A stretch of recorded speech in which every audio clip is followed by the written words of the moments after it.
तो हेलो मित्रों, स्वागत आपका है online YouTube channel Awadh coaching classes पर।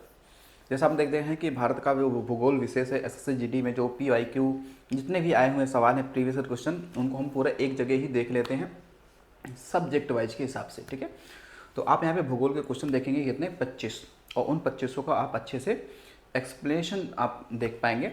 और तो हमारे साथ जुड़िए और 25 क्वेश्चन को आपको बेहतर तरीके से इस पर एनालिसिस करते हैं और समझते हैं कि कैसे क्वेश्चन आयोग द्वारा पूछे जा रहे हैं। और आपको पता ही चल गया होगा कि एसएससी जीडी का जो एग्ज़ाम डेट है वो आपके सामने नज़र आ रहा है। ठीक है, 2024 का एसएससी जीडी 2025 में आपका एग्ज़ाम होने वाला है।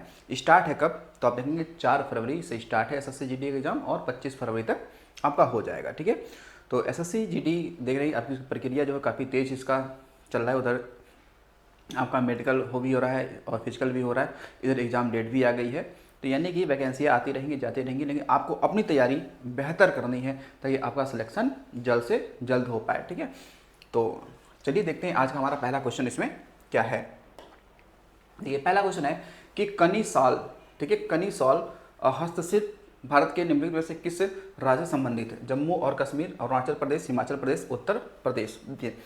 एक सॉल होता है कनिसॉल, ये हाथों से बनाया जाता है, मशीन से नहीं, हाथों से बनाया जाता है। तो ये फिर कहाँ बनाया जाता है? तो ये बनाया जाता है, देखिए कहाँ पे, जम्मू कश्मीर में। ठीक है, देखो जो पश्मीना ऊन होता है ना, जो पश्मीना एक बकरी होती है, तो पश्मीना जो बकरी होती है उससे वो पश्मीना नामक ऊन निकला जाता है। तो उस ऊन से बनता है क्या है आपका कनिसॉल बनता है। ठीक है, कनिसॉल बनता है। तो ये जम्मू कश्मीर का है। बाकी आप देखेंगे तो कहीं ना कहीं पश्मीना सॉल भी होती है नहीं, तो वो भी बनाया जाता है, लेकिन ऊन एक ही होता है, पश्मीना ऊन ही होता है, जिससे पश्मीना सॉल और कनी सॉल भी बनते हैं, बस थोड़ा सा क्या है उसको बनाने का तरीका अलग अलग है। ठीक है, तो ये जम्मू कश्मीर में है। ठीक है, अब क्योंकि जम्मू कश्मीर में देखा जाए तो एक कनिहाम गांव है, वहाँ से उत्पत्ति मानी जाती है। लेकिन आपको ध्यान रखना है कि अकबर की क्या है, एक क्या है जीवनी, जिसका नाम है आईने। ठीक है, आईने ए अकबरी, अकबरी। तो आईने अकबरी में अकबर इस सॉल की क्या किया, चर्चा किया हुआ है। आईने अकबरी में इस सॉल की क्या चर्चा है, और बताया जाता है कि अकबर जो था इस साल को बहुत ही ज़्यादा पसंद करता था और उसका संग्रहण करता भी था, मतलब उस साल को उसने संग्रहण भी किया था। ठीक है, आईने अकबरी में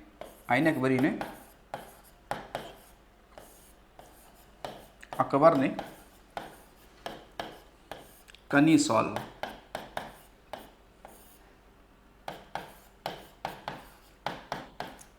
के बारे में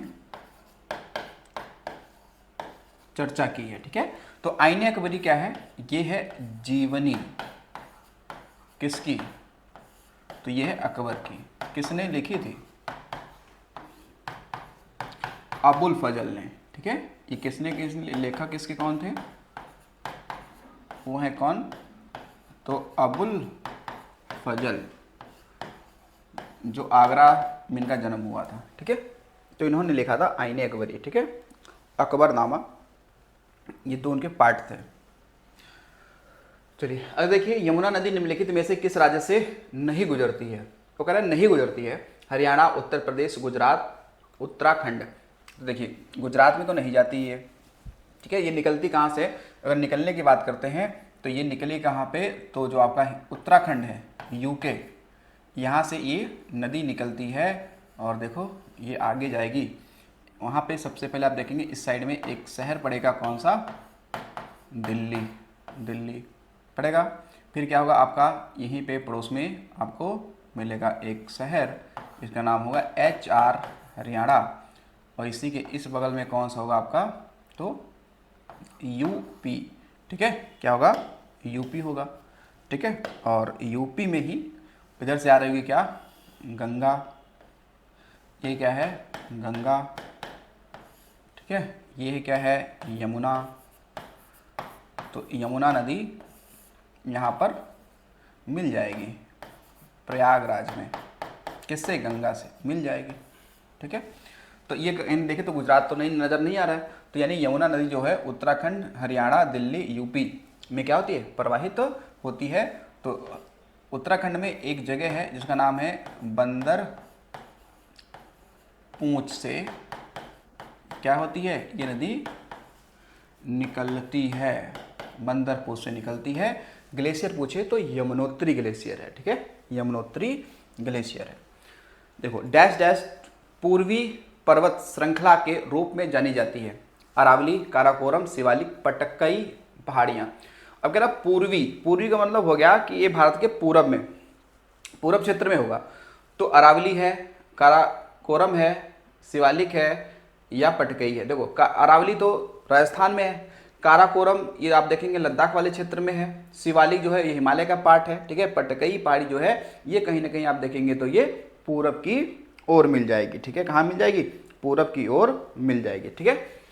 तो ये आपका सही है, पटकई बूम ये कहाँ है, ये पूरब वाले क्षेत्र में, यानी पूर्वी पहाड़ी का क्या है, हिस्सा है ये।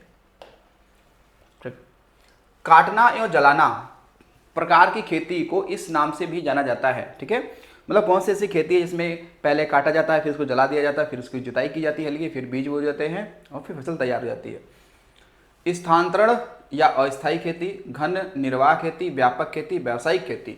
तो सही आंसर क्या है आपका, है स्थानांतरणशील कृषि को हम लोग काटना और जलाना भी कृषि कहते हैं इसे, जो आदिवासियों द्वारा होता है। भारतीय मौसम विज्ञान ने वर्षा से नदियों और जलाशयों के जलस्तर में वृद्धि के आकलन के लिए डैश डैश नामक एक नई तकनीकी विकसित की है।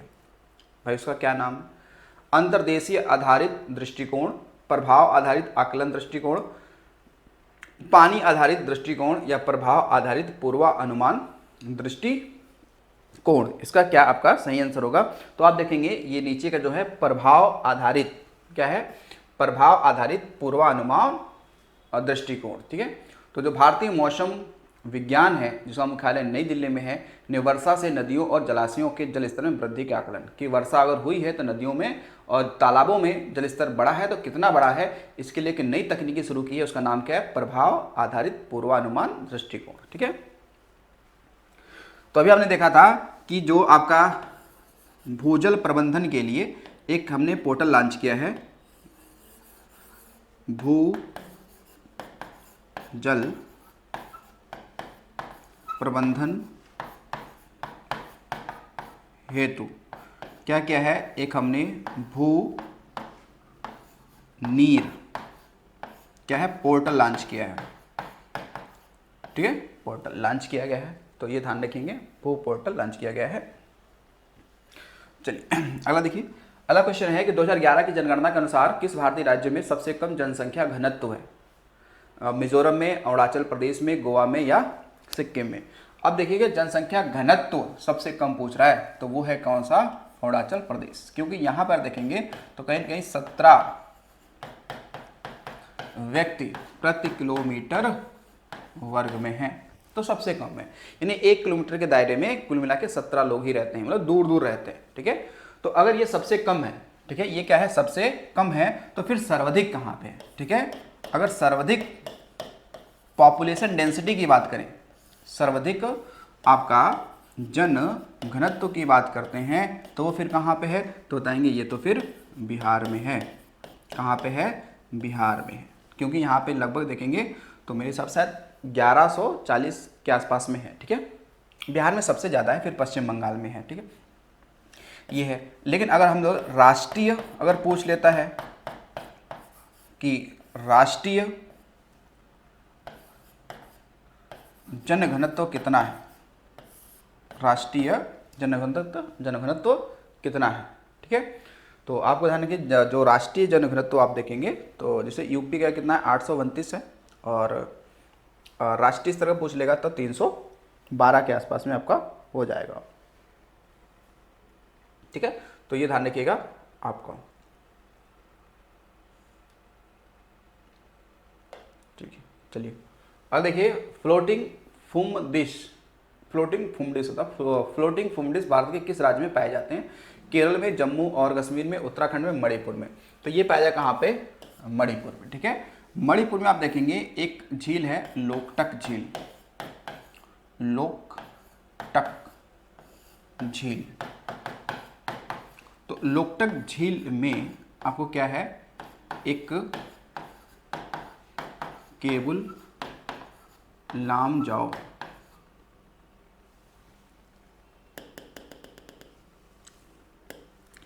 केबुल लामजाओ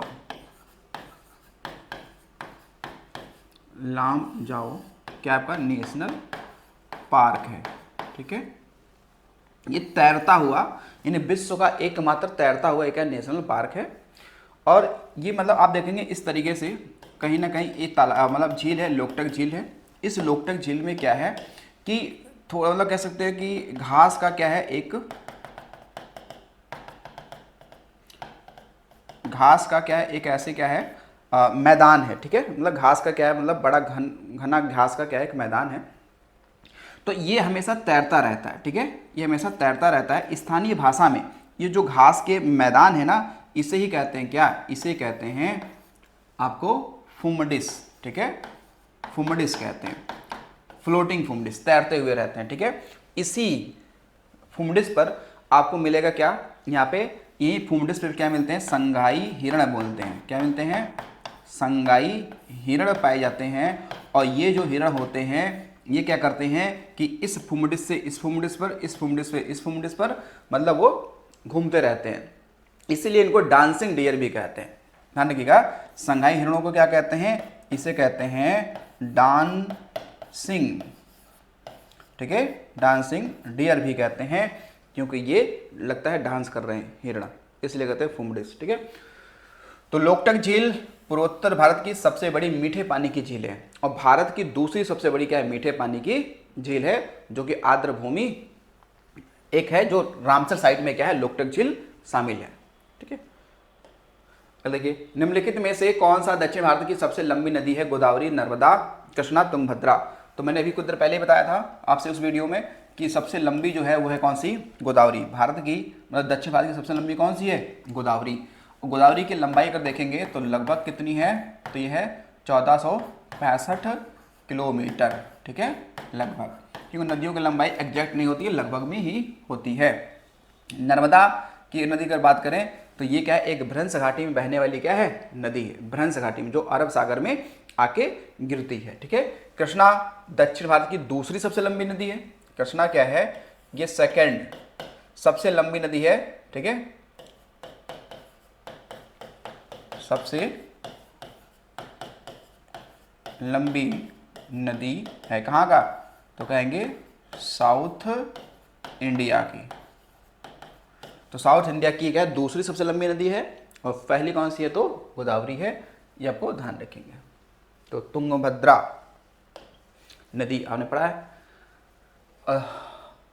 अयोध्या, अयोध्या से, अयोध्या पहाड़ किस राज्य में स्थित है, केरल में, मध्य प्रदेश में, उत्तर प्रदेश में, पश्चिम बंगाल में। तो ये तो है कहाँ, पश्चिम बंगाल में। लेकिन आप गलती कर देंगे कि ये अयोध्या है तो ये यूपी में होगा, नहीं, अयोध्या, जो अयोध्या वो तो यूपी में एक शहर है, लेकिन ये पश्चिम बंगाल है। पश्चिम बंगाल में भी देखिए एक पहाड़ी है जिसका नाम है दार्जिलिंग की पहाड़ी। दार्जिलिंग पहाड़ी पूछ लेगा ये कहाँ पे है, तो बताएंगे आप कि दार्जिलिंग जो पहाड़ी है वो है कहाँ पे, तो पश्चिम बंगाल में। ये भी है जो कि बहुत ही फेमस है चाय की खेती के लिए, ये पहाड़ी बहुत ही ज़्यादा क्या है, फेमस है। ठीक है, बाकी एमपी की बात करें तो यहाँ पर आप देखेंगे सतपुड़ा पहाड़ी यहीं पे है, और सतपुड़ा पहाड़ी पे ही आपको धूपगढ़ या पंचमढ़ी जैसी क्या मिल जाएंगी, चोटियाँ मिल जाती हैं। ठीक है, और उत्तर प्रदेश में तो आप जानते ही हैं अश्मोत चोटी है, अश्मोत चोटी है जो कि सबसे ऊंची चोटी है यूपी की। ठीक है, केरल में बहुत सारी मिल जाएंगी, अन्नामलाई है, कार्डरमम है। ठीक है, आगे देखिए निम्नलिखित में से कृष्णा की एक सहायक नदी कौन सी है, प्रणिता, उसे प्राणहिता होता है, घाट प्रभा, पूर्णा, मंजरा। ठीक है, देखिए घाट प्रभा, माल प्रभा, ये नदियां जो है ना, ये सभी किसकी, कृष्णा के क्या है, सहायक नदियां हैं। ठीक है, तो इसमें सही ऑप्शन क्या है, तो वो है सही घाट प्रभा। ठीक है, कौन सी, घाट प्रभा है। अगर इसकी और हम बात करते हैं तो और जो है ये प्रणिता नहीं लेकिन प्राणहिता, ये सही इसका नाम है ना, वो है प्राणहिता। ठीक है, प्राणहिता। तो पूर्णा, मंजरा और प्राणहिता आप देखेंगे तो ये सभी नदियां जो सहायक बनती हैं वो बनती है किसकी, तो बनती है गोदावरी की सहायक नदियां बनती हैं। 2011 की जनगणना के अनुसार भारत की जनसंख्या 121.1 करोड़ थी, जिसमें से डैश डैश महिला जनसंख्या थी। कितनी थी? 42.5%, 48.5%, 44.5%, 46.5%। तो जनसंख्या वो थी कितनी? 48.5%। ठीक है, कितनी थी? बाकी अगर देखा जाए फिर पुरुषों का कितना हो जाएगा? वो 51.5 हो जाएगा, नहीं 51.5 हो जाएगा। देखिए 2011 की जनगणना 2011 की साक्षरता दर जनगणना के अनुसार भारत में पुरुषों की साक्षरता दर कितनी थी? ठीक है, पुरुषों का पूछ रहा है, तो पुरुषों का पूछा तो मैंने आपसे कितनी बार बताया, पुरुषों की बात करें तो पुरुषों की देखिए कितनी? 42.17। और ये जो है ये महिलाओं की है। ये किसकी है? तो ये भारत की महिलाओं की साक्षरता दर है। ठीक है, भारत का पूछेगा तो 74.04%। निम्नलिखित में से कौन सा देश पश्चिम में भारत का पड़ोसी है जो एक महत्वपूर्ण सीमा साझा करता है और अक्सर भू राजनीतिक महत्व का विषय बना रहता है? भूटान, श्रीलंका, नेपाल, पाकिस्तान। तो ये बोल रहा है कहाँ पे है? ये पश्चिम में है, तो पश्चिम में यही है अपना पड़ोसी, कौन? पाकिस्तान। ठीक है, अब देखो पाकिस्तान को हम लोग एक कहते हैं ना, इसे कहते हैं नहरों का देश कहते हैं। क्या कहते हैं? इसे कहते हैं नहरों का देश कहते हैं। ठीक है, क्योंकि यहाँ पे जो सिंधु नदी है यहाँ की वो राष्ट्रीय नदी मानी जाती है। पाकिस्तान की राष्ट्रीय नदी क्या है? सिंधु नदी है। ठीक है, कौन सी है? सिंधु नदी है। खान मंत्रालय के आंकड़ों के अनुसार सोने के अयस्क मतलब प्राथमिक के सबसे बड़े संसाधन निम्नलिखित में से किस भारतीय राज्य में स्थित है? पश्चिम बंगाल, बिहार, राजस्थान, कर्नाटक। अब ये कह रहा है कि खान मंत्रालय के आंकड़ों के अनुसार सोने के अयस्क प्राथमिक के सबसे बड़े संसाधन किस भारतीय राज्य में स्थित हैं? पश्चिम बंगाल, बिहार, राजस्थान, कर्नाटक। देखिए वैसे तो हमने पढ़ा है कि भारत में सबसे अधिक जो सोना यानी कि गोल्ड का उत्पादन होता है वो कौन सा है? कर्नाटक। क्योंकि कर्नाटक में दो खानें बड़ी फेमस थी, कौन सी? कोलार और हट्टी की खान। ठीक है, लगभग 90% सोना तो कर्नाटक से निकाला जाता है। लेकिन इस संसाधन की बात कर रहा है तो सबसे बड़े संसाधन जो स्थित हैं वो है कहाँ पे? बिहार में। कहाँ पे है?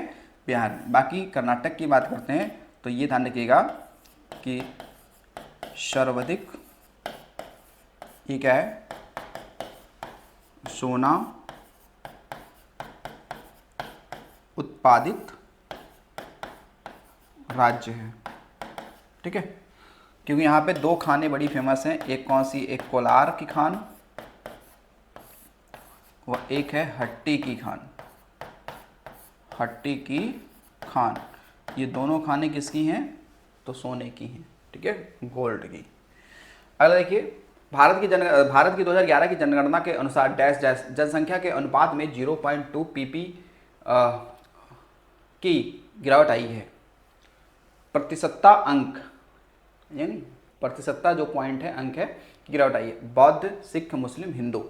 तो इसमें क्या सही हो सकता है? देखो जो इसमें पूछना है कि जनसंख्या के अनुपात में, तो कहीं ना कहीं देखा जाए तो बौद्धों में नहीं आई है, सिख, मुस्लिम, हिंदू, यानी ये सिखों में देखा जाए तो ये गिरावट आपको देखी गई है 2011 के अनुसार।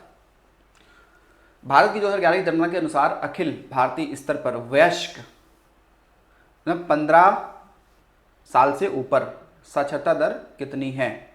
ये पूछ रहा है। तो आप देखो इसमें पूछ रहा है कितना? वयस्क मतलब 15 साल से ऊपर वाले में साक्षरता दर कितनी है? 65.3%, 73.3%, 69.3% या 63.3%। तो देखो इसमें जो सही आंसर है वो क्या? 69.3%। ये क्या आपकी साक्षरता दर है जो 15 साल से ऊपर व्यक्ति हैं उनमें बात कर रहे हैं। ठीक है, उनमें बात करें तो इतना ही है। ठीक है, आगे देखिए भारत की जनगणना 2011 के अनुसार बिहार की कुल साक्षरता दर कितनी है? 65.8%, 63.8%, 61.8% या 66.8%। कितना है? अब देखो यहाँ पे आपकी दो चीज़ें दिख के आ रही, कहीं कहीं कुछ चीज़ें लिखी मिलेंगी, कहीं कुछ मिलेंगी, लेकिन इस अकॉर्डिंग देखा जाए तो इसमें दोनों ऑप्शन है। तो इसलिए बिहार की जो साक्षरता दर हमने देखी वो कितनी है? तो 61.8%। कितना है? 61.8%। ये क्या आपकी साक्षरता दर है किसकी? बिहार की। तो ये तो सबसे कम है ना, ये सबसे कम है।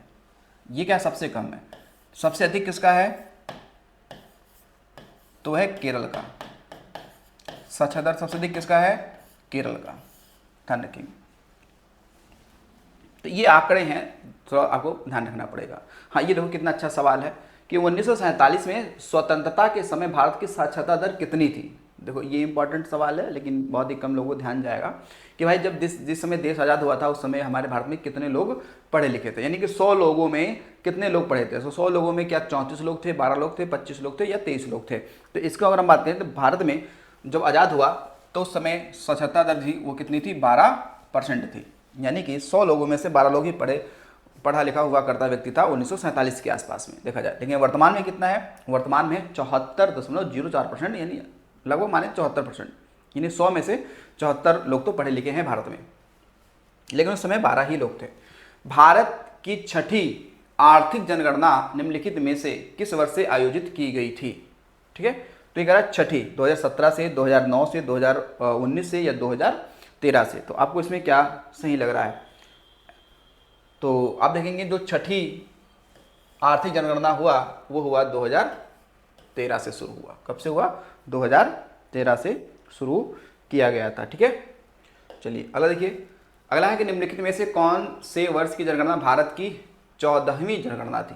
ठीक है, 14वीं, 2011 वाली या 2001, 1991 या 2021। तो अभी आपने देखा 2011 में जो हुआ था वो 15वीं थी, जो 2011 में हुआ था वो 15वीं थी। तो उससे बैक चलो 10 साल, नहीं तो फिर 2001, ये क्या होगी?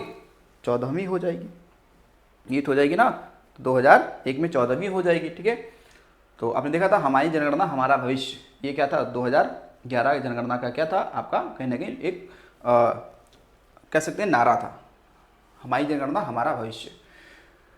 निम्नलिखित में से किस भारतीय राज्य की सीमा नेपाल से नहीं लगती है?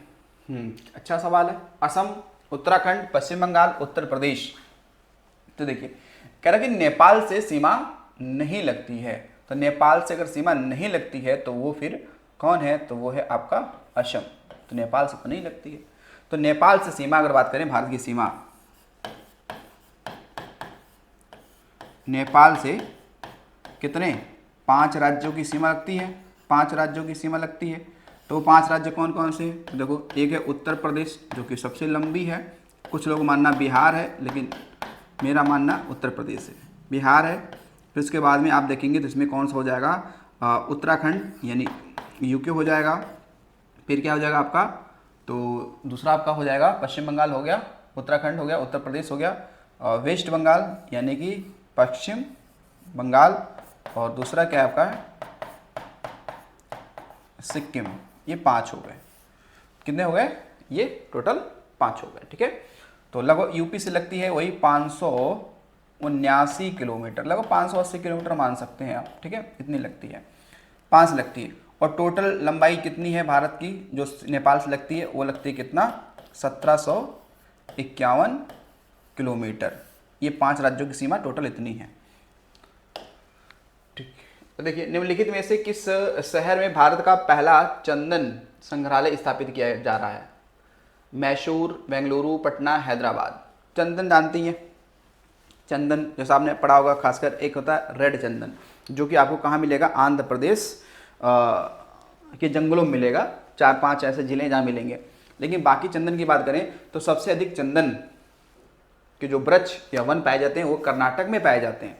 ठीक है, तो ये संग्रहालय पूछ रहा है कहाँ पे स्थापित होगा? मैसूर में, बेंगलुरु में, पटना में, हैदराबाद में। तो भाई जहाँ चंदन ज़्यादा पाया जाता होगा वहीं तो इसका स्थापना किया जाएगा। तो पटना नहीं हो सकता, हैदराबाद नहीं हो सकता, या तो बेंगलुरु या तो मैसूर। तो इसमें सही आंसर क्या है? मैसूर, क्योंकि मैसूर में भी क्या है? भारतीय खाद्य प्रौद्योगिकी संस्थान यहीं पे है। मैसूर में क्या है? भारतीय खाद्य प्रौद्योगिकी संस्थान यहीं पे है मैसूर में। तो मैसूर में ही बन रहा है क्या? भारत का पहला चंदन संग्रहालय। ठीक है, देखिए Salal hydro electric power station निम्नलिखित में से किस नदी पर बनाया जा रहा है? चिनाब पर, भागीरथी पर, कोसी पर, झेलम पर। देखो यार सलाल, तो सलाल जो बन रहा है ना, ये बन रहा है चिनाब पर। किससे बन रहा है? चिनाब पर, क्योंकि जो चिनाब नदी है, हालांकि इसे चिनाब भी कहते हैं, जो आपकी चिनाब नदी है इसमें 3 फेमस क्या है बांध हैं। कौन कौन से? एक है दुलहस्ती, ठीक है, बगलिहार, दूसरा है क्या सलाल। और ये तीनों कहाँ पे हैं?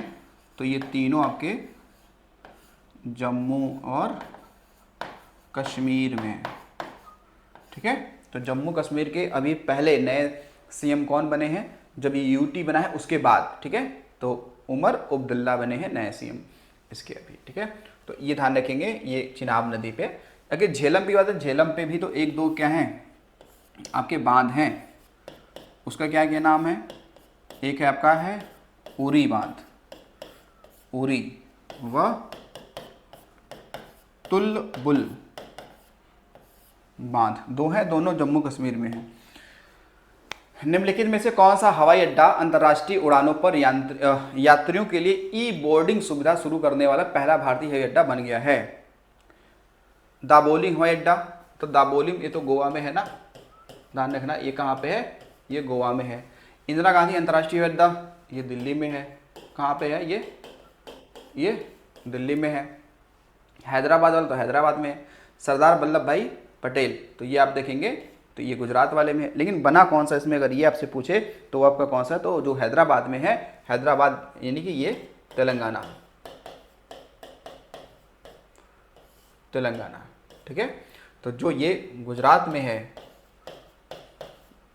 ठीक है, तो बना कौन सा है? तो GMR, ठीक है, हैदराबाद हवाई अड्डा। देखिए आज का अंतिम सवाल क्या है? निम्नलिखित में से कौन सा सर्वोच्च यानी सबसे ऊंचा क्या है आपका बांध है? सबसे ऊंचा पूछ रहा है। भाखड़ा नंगल बांध हिमाचल प्रदेश, हीराकुंड बांध ओडिशा, टिहरी बांध उत्तराखंड, सरदार सरोवर बांध गुजरात।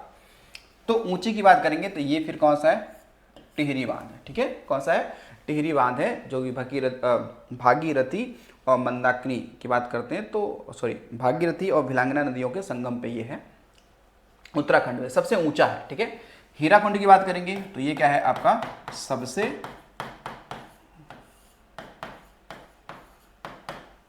लंबा बांध है भारत का, ठीक है, जो कि किस पे है? महानदी पर स्थित है। लगभग 5 किलोमीटर के आसपास में ये लंबाई इसकी है, ठीक है। सरदार सरोवर बांध की बात करें गुजरात में है, और भाखड़ा नंगल बांध हिमाचल प्रदेश, ठीक है। वैसे देखो यहाँ पे हिमाचल प्रदेश दिया है तो गलत नहीं है, बाकी ये इसका हिस्सा जो है पंजाब में भी है, क्योंकि भाखड़ा अलग बांध है, नांगल अलग बांध है, तो दोनों अलग अलग बांधे हैं, ठीक है। तो ये बात सकते हैं कि जो भाखड़ा नंगल बांध है ये है तो सतलज नदी पर, सतलज नदी पर है, ठीक है। और ये क्या है? भारत का एक क्या है? गुरुत्वीय बांध है ये, ठीक है। तो भारत का सबसे बड़ा, अगर बात करें भारत का सबसे बड़ा नदी परियोजना कौन सा है तो भाखड़ा नंगल बांध वाला क्या सबसे बड़ा परियोजना है, ठीक है। इससे भाखड़ा नंगल बांध के पीछे ही आपका क्या है? गोविंद सागर जलाशय है, जो कि हिमाचल प्रदेश में, गोविंद सागर जलाशय हिमाचल प्रदेश में है, ठीक है। तो आपको इतनी बातें ध्यान रखनी होंगी, ठीक है। और बाकी सरदार सरोवर जो बांध है ये कहाँ पे? गुजरात पे है। और किस नदी में पूछ लेगा नदी पे है तो वो नदी कौन सी है? तो नर्मदा है। कौन सी है? नर्मदा है। जो टिहरी बांध है ये भूकंप 5 जोन में है, मतलब तो वहाँ सबसे ऊंचा ये बांध है, भारत का सबसे ऊंचा बांध है, ठीक है। तो ये भागीरथी और भिलांगना नदी पे देखने को मिल जाएगा, ठीक। तो ये आपके कितने हो गए क्वेश्चन आपके टोटल हो गए 25, ठीक है। तो आई होप कि आपको ये चीज़ें समझ में आई होंगी। 25 क्वेश्चनों को आपको एक समझ विकसित हुआ होगा ये कैसे सवाल आपसे पूछे जाते हैं। एसएससी जीडी का मतलब है स्टैटिक जीके के सवाल, ठीक है। तो ये आपसे पूछे जाते हैं और इसी पे आप कॉन्सेंट्रेट करिए, ऐसे ही सवालों को पढ़ते रहिए। तो चलिए मिलते हैं अगले वीडियो में। आज के लिए थैंक्स फॉर वॉचिंग।